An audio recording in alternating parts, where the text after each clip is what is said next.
get started. Alterac Pass. Alterac Pass, I'm going to say it right now. Expect to see some JUNKRAT, some Anubarak, some HERGAR, some Dehaka. Strong titans of the map, consistent presences.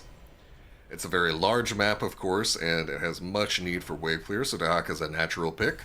HERGAR with the infinite spins, as well as being the best camp taker in the entire game, able to take out those gnolls. Anubarak able to solo back camp the objective, using the beetles to tank them, to tank the NPCs as he caps. Blaze an evergreen offlane pick, will get banned as well.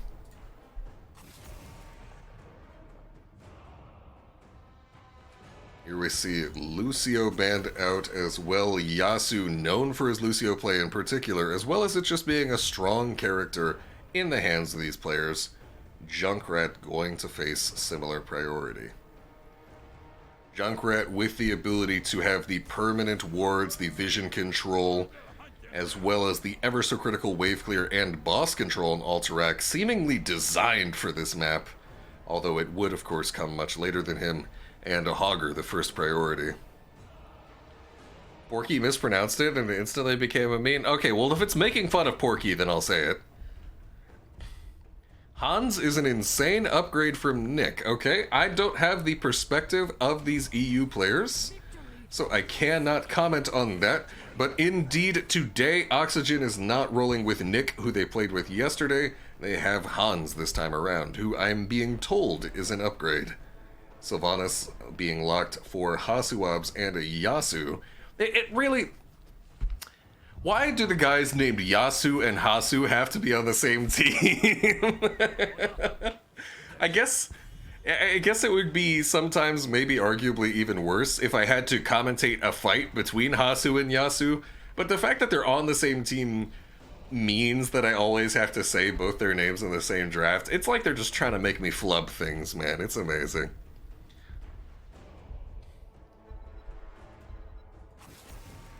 ZERATUL taken away from the side of Bangbush. Bangbush, of course, has Brightwing, so Oxygen would not be able to prevent it from being picked for themselves, and they do indeed have a Sylvanas who hates getting jumped on by ZERATUL.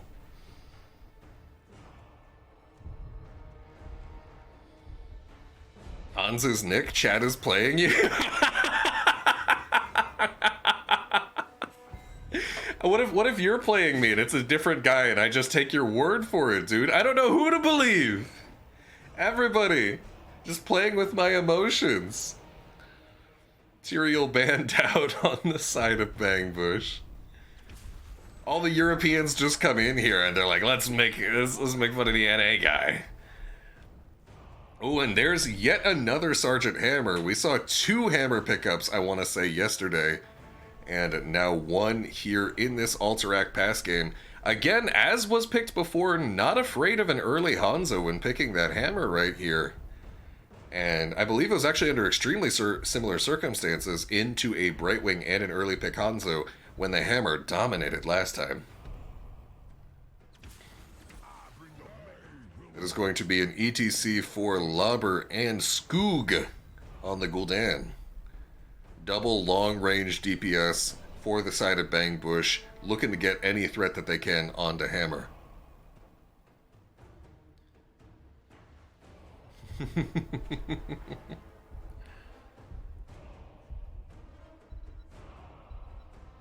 Now 19 CM will be the last pick. Please tell me that this guy's name isn't... Like, is that a Smurf, or is that really just 19 CM? I never know with any of these European players, man. It's me, I'm NA. Oh, no. Don't NA lull yourself. Where is your pride? Over there in the chat right now. Bishops is a known Hanzo one-trick has been called. 19 CM going to be playing the LEORIC right here in our first game of our final series of the day between Oxygen and Bangbush. I gotta say, it's been a while in particular since I've had the pleasure of seeing some of these specific players, such as Swamp Grota, who I do not believe played the last game that I commentated by Bangbush. It's Copen? Alrighty. I was about to say, man, I don't know. Some of these names, when y'all tell me Peepo Shy is someone's real name and not a Smurf, then I just don't know what to believe anymore. But all right, Copenhagen on the... Is Copen short for Copenhagen, or is Copen somebody else? Okay, yeah, it's Copenhagen I'm seeing in the chat right there. As we see Copen on the LEORIC, Hasuabs on Sylvanas, Yasu's going to be playing REHGAR over here. Bad Benny, not Bunny, on Muradin, and Hans on Sergeant Hammer. For the right side, for Bangbush, Lauber will be playing ETC, Svampgrota on Hogger. Lauber and Hogger, that also kind of rhymes a bit, but it's at least not two player names this time. Skoog on the Gul'dan, Bishipis, not sure exactly how Porky said it. I gotta get the clip to make sure that my Porky flame is accurate. Bishop's gonna be playing the Hanzo and Henning on the Brightwing to round it out. Bit of a fight here in the top lane as Sylvanas looking for that cheese with Copenhagen in that top lane, able to get some damage onto the fort. And now Hammer setting up in bot side, sieging away, looking for that pressure. Null camps will of course spawn at 1 minute when we fully expect both teams to approach onto them. Lauber flanking here in mid will get the slide onto Bad Benny. Copium Hagen? Hell yeah. And now here we see Nick ready to go, ready to start chipping away at this siege camp from over the wall, getting that splash, and of course Hogger soloing the null camp for his team as well. Bishipus? Bishipus? Hey man, anytime I can get the Porky Flame in, it's a good day. We see Hasuabs now using the black arrows, scaling up to this tower. Bishipus on the scene, getting a nice damage combo into Hasu, as well as the scatter will be able to finish him off. It is first blood in favor of Bangbush. Yasu and Swamp trading some hits, but Yasu not quite able to hang in. Okay, yep, he bites in right as he's getting ganked, which will, I believe, set up the kill right here. No, he's actually going to be okay. Bishop's with an aggressive jump forward, almost lands the sonic arrow onto Hans, will not be able to finish off. What? Okay, Corruption actually taking out REHGAR in the meantime, and that's the second kill of the game in favor of Bangbush. Nullcamp still pushing mid for Oxygen. Bad Benny soaking out the bottom lane. Bye, Sheepus? Alright. Bye, Sheepus? How do you say that on accident? At this point, I feel like Porky had to be joking. There's no way. Alright.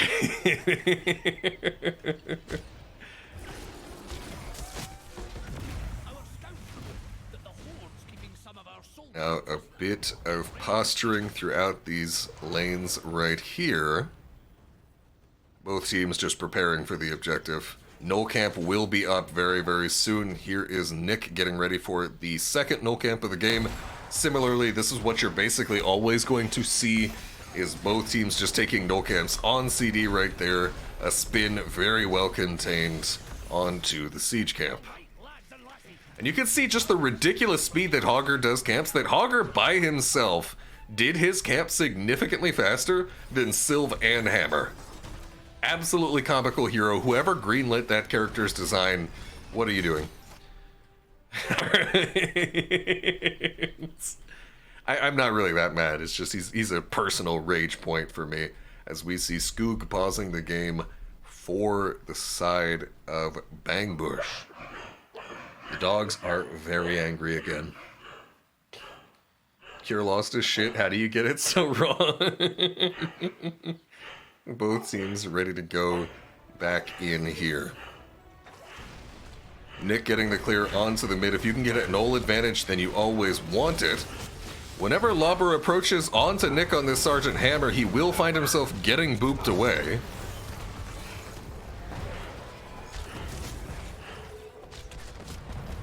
And now we actually see, rather than playing the objective, Sergeant Hammer rotating down to bottom lane. Gonna look for some opposite lane siege instead of playing the objective straight up. Multiple members of Bangbush rotating down here to try and catch Nick. Nick will rather back off, not get caught. But at this point, Nick is pretty much glued to the bottom lane. As Sergeant Hammer, your ability to rotate between the lanes is not particularly strong. Getting a bit of a duel here with Skoog. Both teams missing one of their DPS here, and it looks like otherwise this will just be a conventional play for the objective. Damage coming out onto Lobber by Sheepus? By Sheepus? How do you even... I don't... It feels... It's hard to even say it on purpose as we get in here. Lobber now attempting to zone out Bad Benny. Hammer actually making the rotation out of bottom lane to, of course, take a siege camp. Oh boy, who could have seen this coming? Bad Benny pressuring over here, using his HP to just take out these NPCs. Hasu almost getting killed on the gank by here from Henning, but will survive. Gonna Hearth on out and head back to the Hall of Storms. Skoog making a rotation onto 19 CM here in the mid lane, getting some good chip damage. Swamp heading down bottom to try and handle Nick. Nick gonna trade some damage here with Swamp. Not particularly concerned with the rotation, does also have the LEORIC to help him out. And I'm not sure what Hogger is exactly supposed to do to prevent this siege from happening. Nick is perfectly content to do this. Gul'dan, on the other hand, can absolutely help provide some chip damage necessary to try and dissuade Nick from making this push.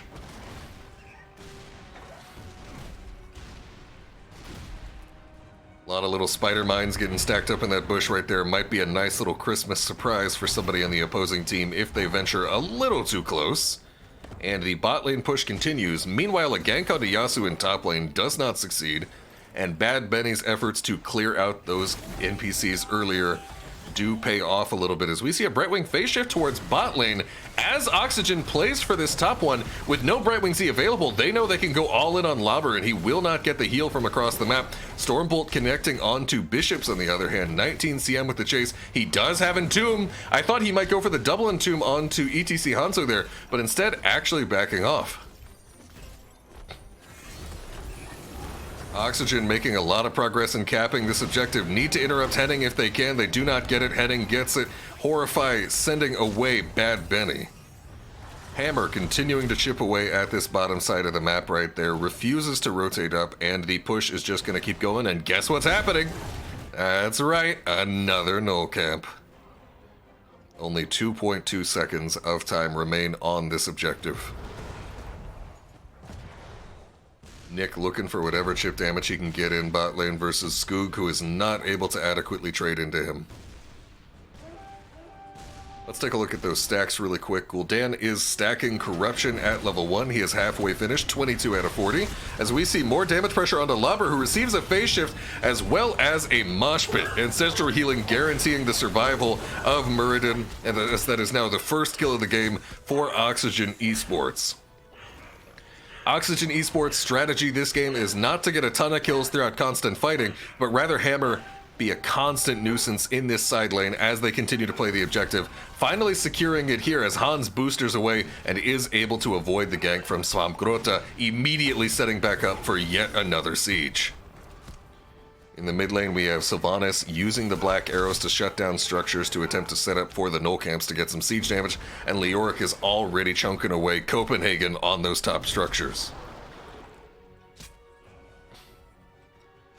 Nobody is really able to stop the Sergeant Hammer. Nick is just kind of on vacation in the bot lane.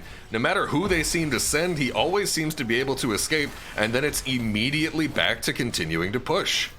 And there's actually a kill onto the ETC with LEORIC here in the top lane. My apologies for missing that, friends. And 3 members of Bang Bush down here. Nick's gotta be careful with the positioning. Does get hit by Dragon Arrow as well as a well-timed Hogger stun combo. Nick will finally get punished, but in the meantime, with so many members of Bang Bush in the bot lane, Oxygen able to respond with the kill in kind in mid, as well as getting this big time pressure. And that's the thing we gotta recognize here, is even if Hammer goes down to these ganks, the fact that over and over again, Bang Bush needs to continue making these awkward rotations to the side lanes just continues to open up opportunities for the sides of Oxygen to just pressure everything else on the map, And most of these times, Nick is still able to pressure lane, he's still able to escape whenever he needs. So the ability to just simultaneously pressure multiple areas of the map with discipline, it represents teamwork, practice, and communication on the side of Oxygen Esports here. On the other hand, we have Bangbush playing for top boss.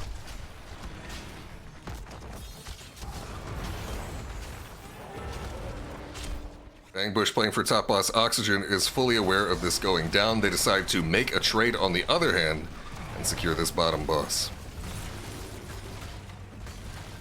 Roughly a half-level lead in terms of experience for Oxygen. As well, this boss is threatening a keep directly. It does not have a fort to go through first, whereas the same cannot be said for the side of Bangbush.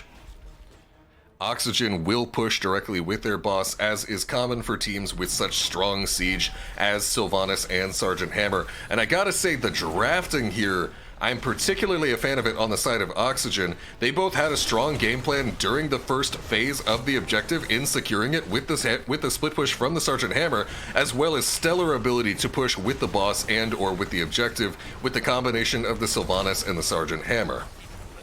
Is this the draft overlay? This is in fact the draft overlay. Professional caster, by the way, as we go over here to the in-game overlay. Thank you very much for that one. My greatest apologies.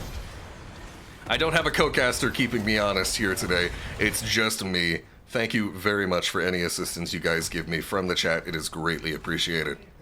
Level 16 advantage is here for Oxygen Esports as they fall back to the siege camp again. Whoop whoop! And here's another null camp. Let's go.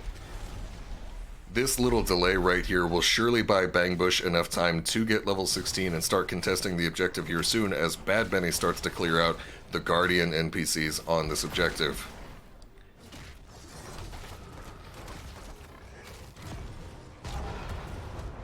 Bad Benny walking away after doing a little bit of threatening. No NPCs left alive on the side of Bangbush. Nick Hero's getting some good shift damage on the sideline. Hasuab's threatening a turn in. Ooh, does get interrupted by Bishops with the bullseye. We see Copenhagen right here backing off from some pressure after eating a big scatter, forced to pop that Ossian renewal.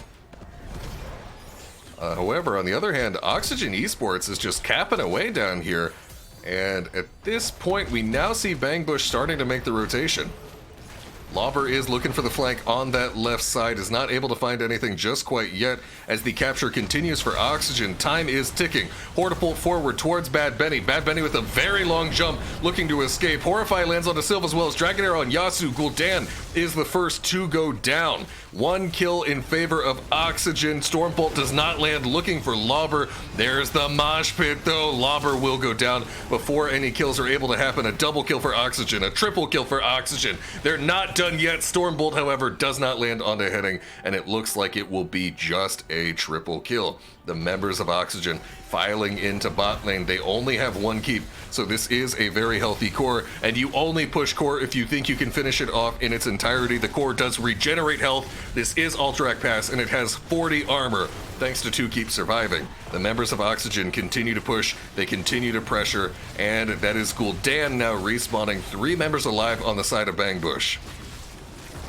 This core is starting to drop very low as Gul'dan is hit with a Stormbolt by Bad Benny. Nick chipping away at this core, and that is a 13-minute Alterac Pass game from Oxygen. Masterfully executed start to finish. What a game plan by Oxygen right there. That split push just giving so many problems. It doesn't even matter if you're against Gul'dan and Hanzo if you're just in a side lane the whole time until you have the advantage and you just get to shove.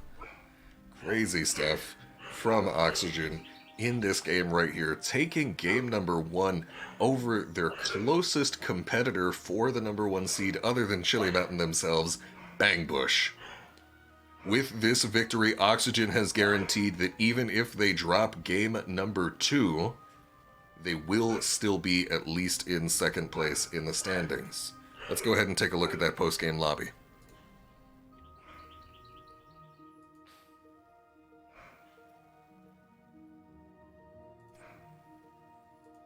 Part of why Bad Benny was able to take such a long jump out of that very last objective channel was, of course, the dwarf launch right there at 16.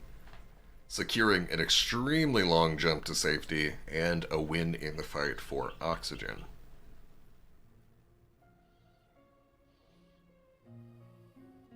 I believe that is a mechanical know-how. That is indeed mechanical know-how for Sergeant Hammer at 16, giving themselves some extra shielding as well as damage in the fights.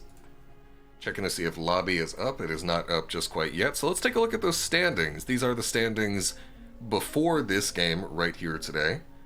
So Oxygen Esports at worst will be second place if they lose this one. And they'll actually be second place regardless now that they've guaranteed at least one win. 16 points possible total if they win this game too. Otherwise they'll have 14 points if they go 1-1. Game number 2 will be on Dragonshire, as chosen by Oxygen Esports yet again. First pick will go over to Bangbush.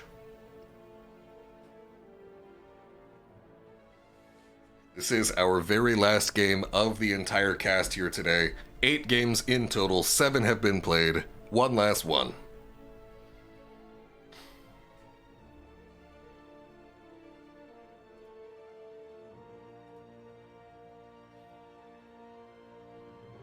Just waiting on our players to filter in right now after game number 1.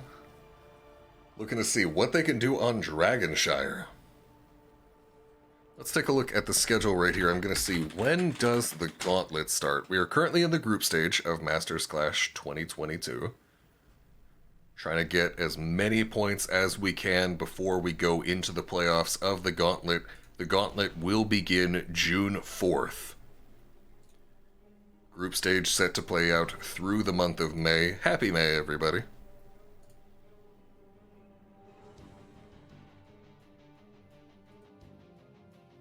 We have all 10 players here in the lobby waiting on official go-ahead to start the final game of the final series.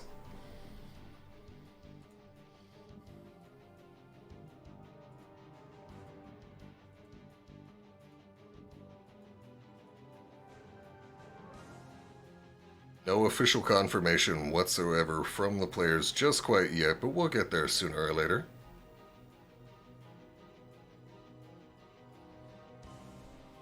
Dragonshire is an interesting one. Dragonshire is just so... There's so much rotational play. There's so much need to control the entirety of the map, as we do in fact have our draft ready to go right here. Game number 8 out of 8. Game 2 in the series.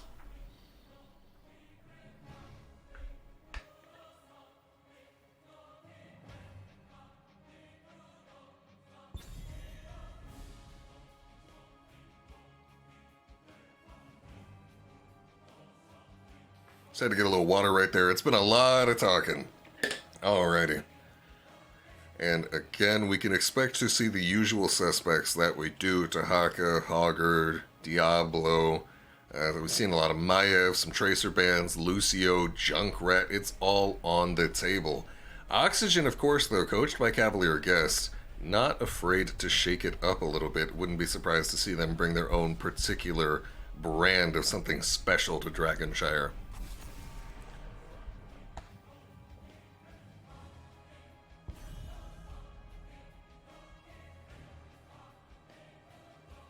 The Junkrat ban out right there, not looking to let Oxygen have that bot lane anchoring, that ability to permanently control the vision near the bottom shrine and the Tribush.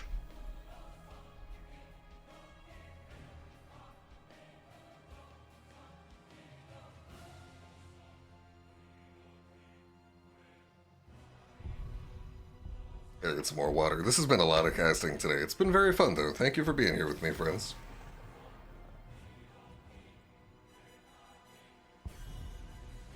We see Lucio also taken away. Yasu's not going to get to play it anytime soon. Maybe next week, Yasu. Shake it up a bit, more like hammer time. Maybe. Who knows? Oxygen, not afraid to get a little funky as time is necessary. Getting rid of the Blaze to set up the hammer pick. In all honesty, it does make sense. Maiev able to jump right onto Hammer, Blaze able to hit her with that nanomachine coating, one of the strongest counters into Sergeant Hammer. And REHGAR going to be picked up by Henning.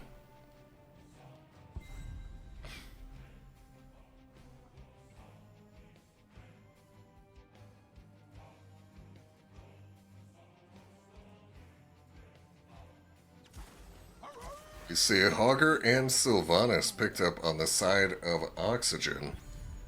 Copenhagen going to be on HOGR this time, always ready for there with both of the viable ults, either diving in and out with Hortipult or following up with some huge stuns with Shockwave.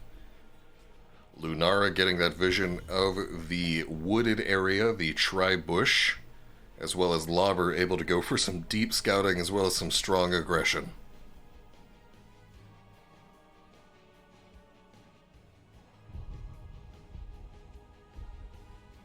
So far, I think Game 1 was one of the more interesting games that we've seen so far in terms of just masterfully executing a strat, so I'd love to see something similar here in game number 2. I wonder if we see the hammer again. Muradin able to get right up in her face much quicker than ETC this time around, as well as Lunara able to pressure with the Thornwood Vine. So maybe, maybe not. I don't feel comfortable being like, I know what Cav's team is going to do here, because the true answer is that I don't.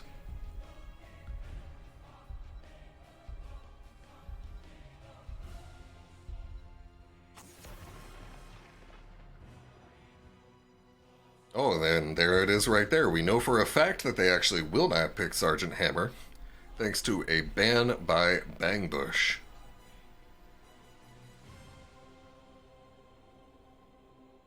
Oxygen taking their time thinking about what they're going to play. Honestly, quite likely that it was going to be a Sergeant Hammer, or maybe they've played both Bangbush and I for fools. As we see a transition over into Tyrael Kharazim. Kharazim played very, very well in Masters Clash so far in the games that we've been able to see. So hyper-aggressive, diving forwards left and right, getting that damage pressure follow-up. Seven-sided strike, shredding through everybody. Muradin himself is, of course, totally possible to be killed under the influence of a mind control and a seven-sided strike. Oh, let's go! Dahaka, and more importantly, Skoog on the Tracer. I've been waiting for it all weekend. We had to sit through 5 bans in 15 games, but finally, here it is, folks. The Tracer ban to close out the day. Let's go, baby! I like Oxygen, I like Cav, he coaches Oxygen, we're good friends.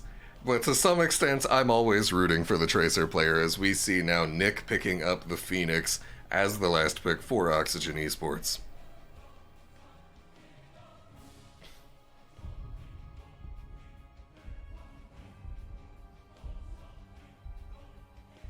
Alright guys, who's ready for us to get excited for the Tracer player just for them to troll their level 16 and 20? Let's go!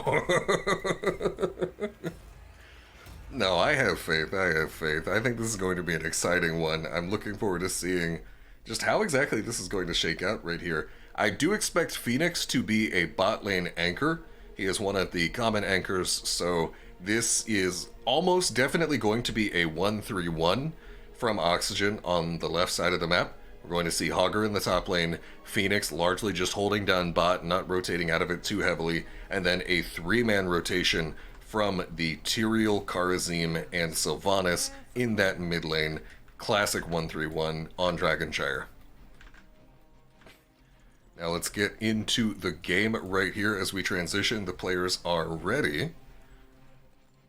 We have Hasuwabs for Oxygen Esports on the Sylvanas, Copenhagen playing the HOGR, Bad Benny on Tyrael, Yasu on Kharazim, and Hans playing Phoenix.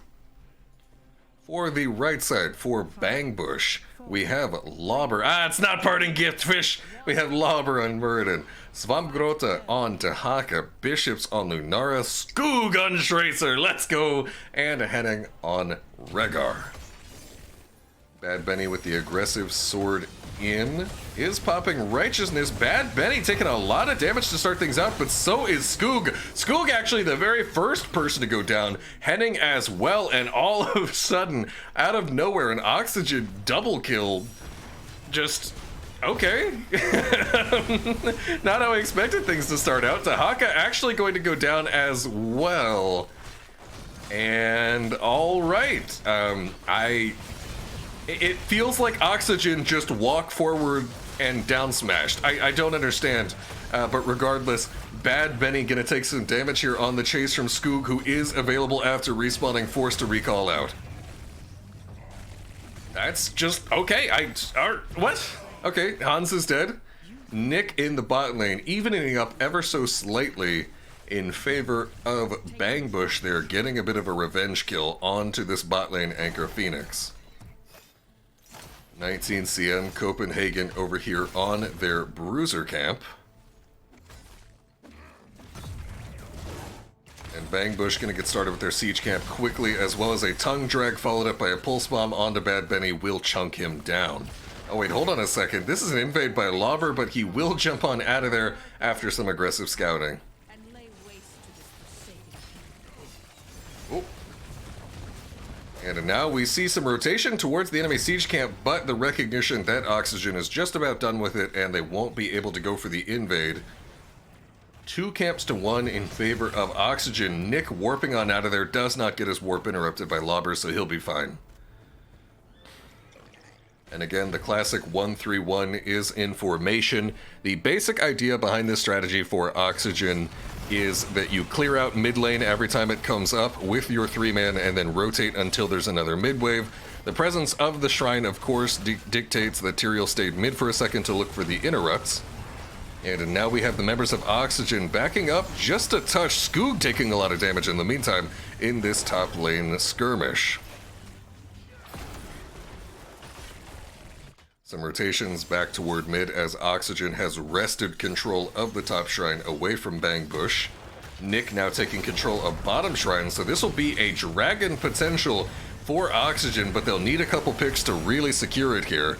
Pulse bomb goes out onto Bad Benny. Stun combo from HERGAR. Well timed by Copenhagen, and Skoog goes down again. The ragdoll. Okay.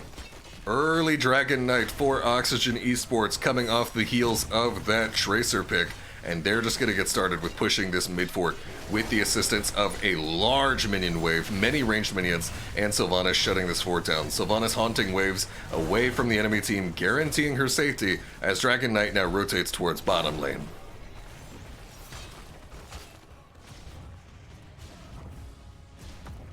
Members of Oxygen setting up, getting their minion wave ready, pushing in with this Dragon Knight.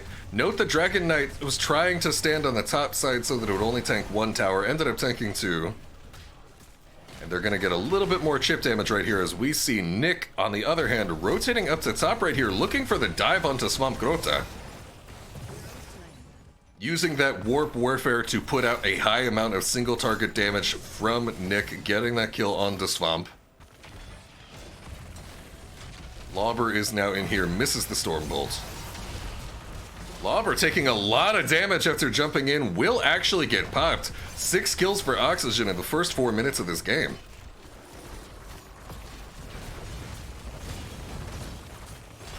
And now Oxygen going to get their second fort of the game a mere 4 minutes in, a full level lead as well as a bruiser invade. Oxygen looking incredibly strong here in this series right now. Swamp Grota not able to land the tongue after 19CM tanks it while unstoppable. And now we see an Oxygen team rotation into mid lane. They know Dahaka's gonna have to clear out this top side. Potentially even an invade here. Not gonna happen. This bot bruiser is available for the taking if Oxygen so wishes. They do have all 5 members of their team present in the bottom lane. And there's a dive from Skoog onto the backline. Not going to get anything done with that pulse bomb onto Yasu.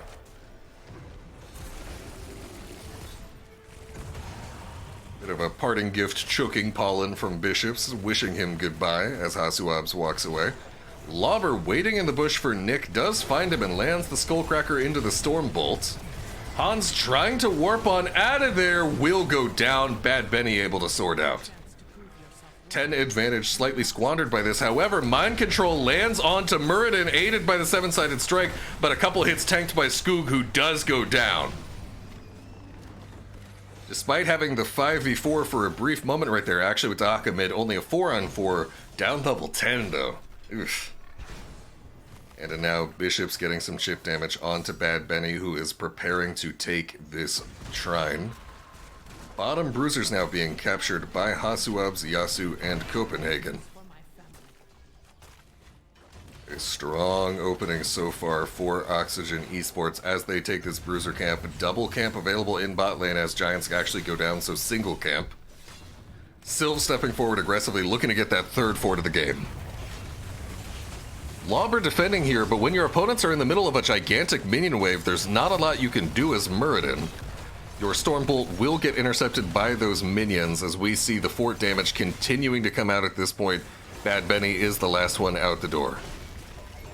That's a purification salvo from Nick. Actually somehow manages to connect onto Skoog, doing big damage on him in the meantime. Skoog forced to recall. Tongue landed onto Hasuabs, as well as isolation onto Bad Benny. Swamp's forced to use that lurker strain. Hans very low in the back, pinging his teammate for help. He's gonna be fine.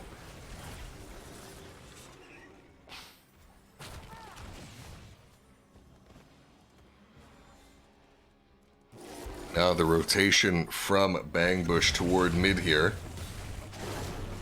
Swamp looking for the capture on the dragon. Hasuab's able to get one stall as they buy time. Hogger with the top lane interrupt. The rotation from Bangbush towards topside as Oxygen takes their bruiser camp right here. Now finishing it off, a Stormbolt dodged by Bad Benny by jumping to his sword. Gonna take some damage, but should be able to get out of here. No problem. Drop down to half health, uses the tap. Now Bishop's attempting to turn in, or rather capture the Dragon Knight. Ooh, Nick capturing bot shrine just before Bishop's able to get that dragon. That timing was tight, but he got it.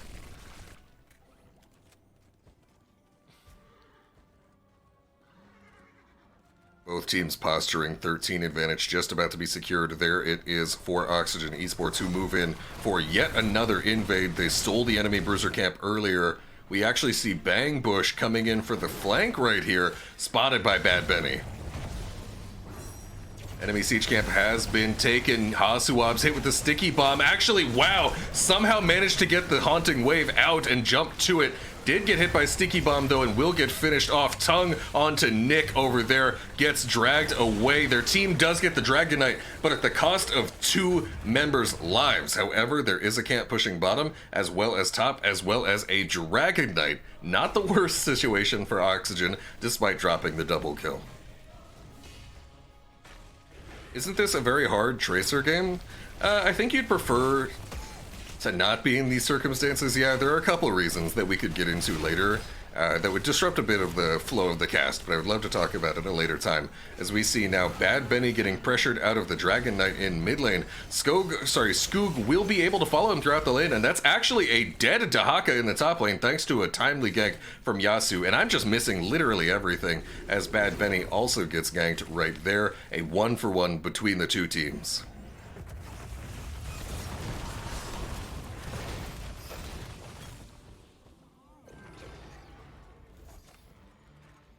Oxygen taking their siege camp, Bangbush taking their bruisers. Oxygen about 1 level ahead in the current state of the game, as well as having all of their forts up into none on the side of Bangbush. That rotational advantage that can be granted to them through the push power, through having these minion waves, through having these structures is huge.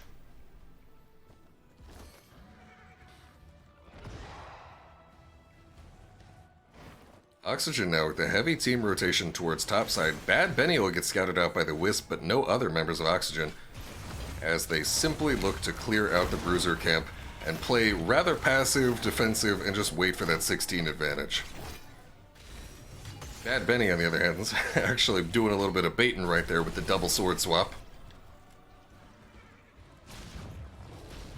Tyrael's Burning Halo power spike is coming soon. It does contribute a lot of extra damage in this particular build. Prepare yourselves, heroes. The shrines will soon be Adanium Shell also enabling Phoenix at 13 to warp in much more aggressively, and the armor saving him a little bit. Copenhagen and Hasu taking bottom neutral bruisers as Bad Benny actually jumps in on this 3-on-4, not committing super hard. Tyrael with level 13, able to play very non-committally about when he decides to go in. Bruiser camp has been secured for Oxygen, who may simply just look to push bottom as 5 with 16 and bruisers. It is looking like that is very, very likely. Also, actually, wow, the timing of being able to steal an enemy siege camp as well, going to be big in looking for this 16 push.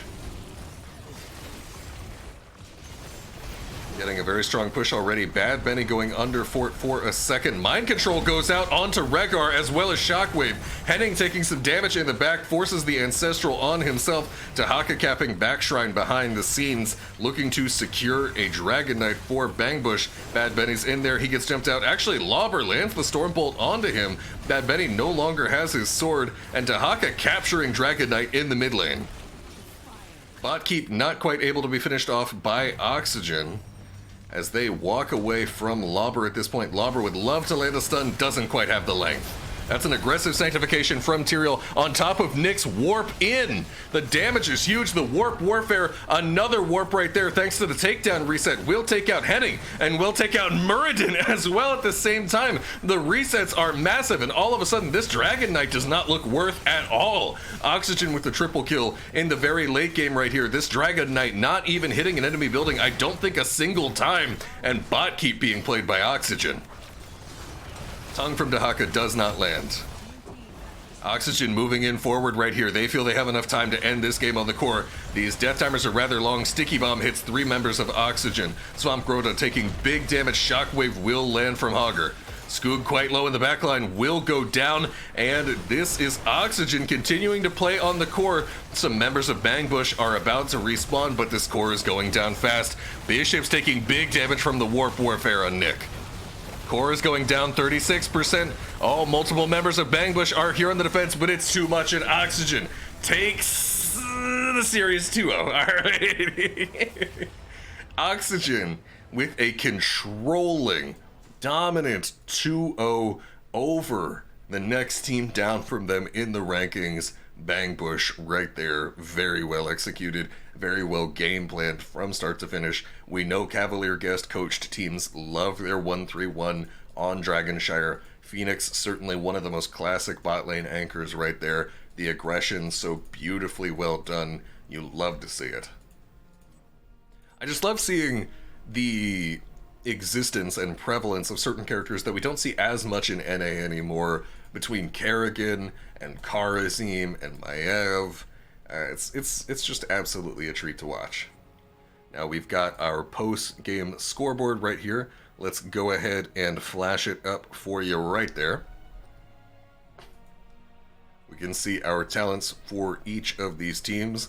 Fairly standard stuff in terms of auto attack. Tyrael just getting right up in enemy faces and refusing to leave as you stack that Ardent Restoration self-healing.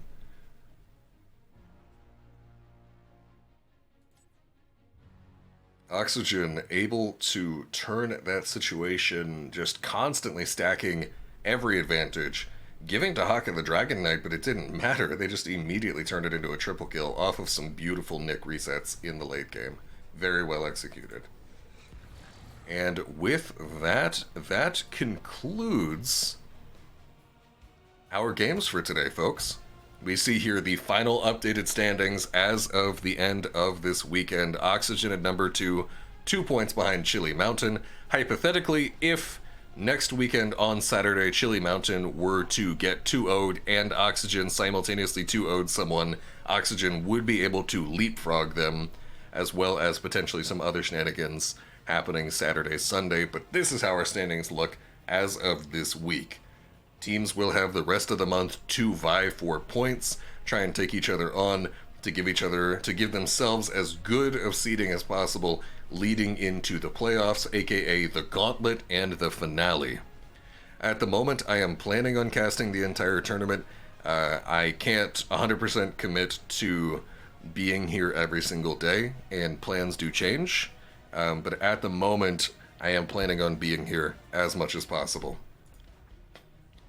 Alrighty, folks. It has been amazing, but I think that is going to go ahead and conclude everything here. As before, as always, as it will be, thank you for being here with me. It has been a blast.